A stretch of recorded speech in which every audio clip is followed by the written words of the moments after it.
Gubernur Nusa Tenggara Timur, Victor Laiskodat ternyata memiliki masa lalu yang tak banyak diketahui publik. Begini perjalanan hidupnya. Politisi yang pernah menjabat sebagai ketua fraksi Partai Nasdem DPR ini dulunya merupakan seorang pemulung. Bahkan dirinya juga sempat menjadi seorang preman. Lantas, bagaimanakah kisah hidup seorang Victor Laiskodat? Simak video berikut.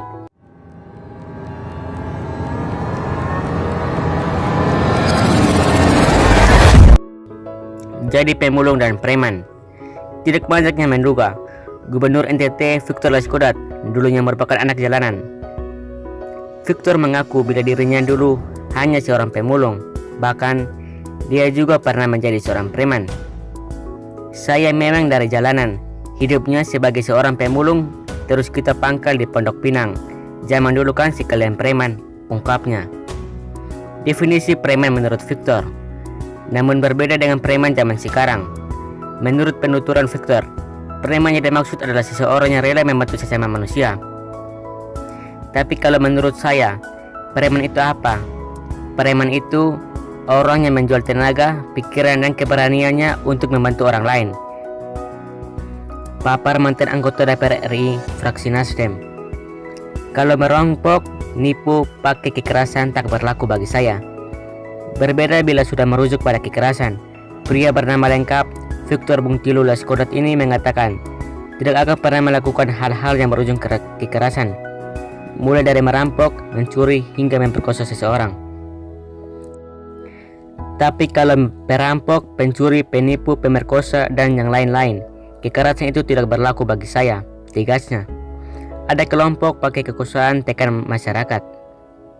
Victor tidak menyukai tindakan kekerasan yang dilakukan oleh oknum preman tertentu, terlebih pada seseorang yang mempergunakan kekuasaannya untuk menindas masyarakat, baik itu pemerintah ataupun negara sekalipun.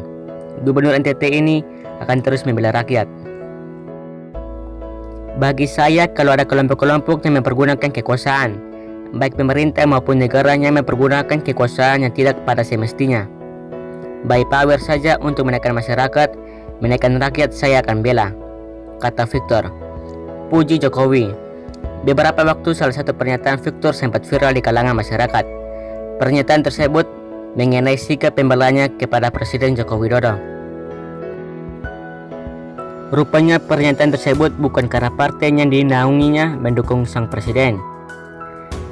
Bila kita dengan otak dan cara berpikir kita yang waras, kita tidak berniat untuk pokoknya bukan Jokowi. Kalau kita waras saja, rasional saja, berpikir sehat saja, pasti kita melihat bahwa Jokowi itu adalah presiden yang sangat kerja luar biasa, ungkap Victor yang pernah jadi tim pemenangan Jokowi.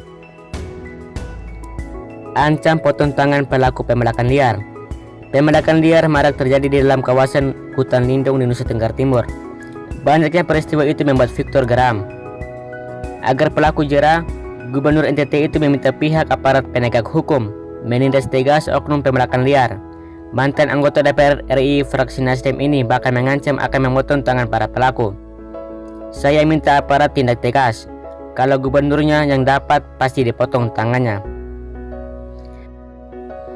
Mengubur para TKI ilegal. Dalam beberapa waktu lalu, Gubernur NTT ini kembali mengeluarkan pernyataan kontroversial. Kali ini Victor mengancam para TKI ilegal. Menurutnya bila sukses disyukuri dan meninggal dikubur. Yang ilegal kalau dia meninggal di sana, ya sudah kita siap kubur saja. Mau apa lagi? Itu yang ilegal kita tidak tahu dari mana, kata Victor ketika meluncurkan kampung Cendana di Bolo, Kabupaten Kupang. Polemik partai pendukung khilafah. Sebelum menjabat sebagai Gubernur NTT, Victor pernah menimbulkan polemik akan isi pidatonya. Kala itu Victor menuding 4 partai yang mendukung berdirinya khilafah di Indonesia. Dalam pidatonya Victor mengatakan, jika mereka ingin bentuk negara khilafah, pidato itu disampaikan saat deklarasi dukungan paket calon pilkada serentak 2018 di Tarus, Kabupaten Kupang, Provinsi Nusa Tenggara Timur. Mau bikin satu negara dong, mau di negara NKRI dong, mau khilafah. Ada sebagian kelompok ini yang mau bikin negara khilafah. Celakanya partai pendukung ada di NTT. Yang dukung khilafah ini ada di NTT, partai mendukung intoleran, ujar Victor dalam video tersebut. Terima kasih, sampai jumpa di video selanjutnya.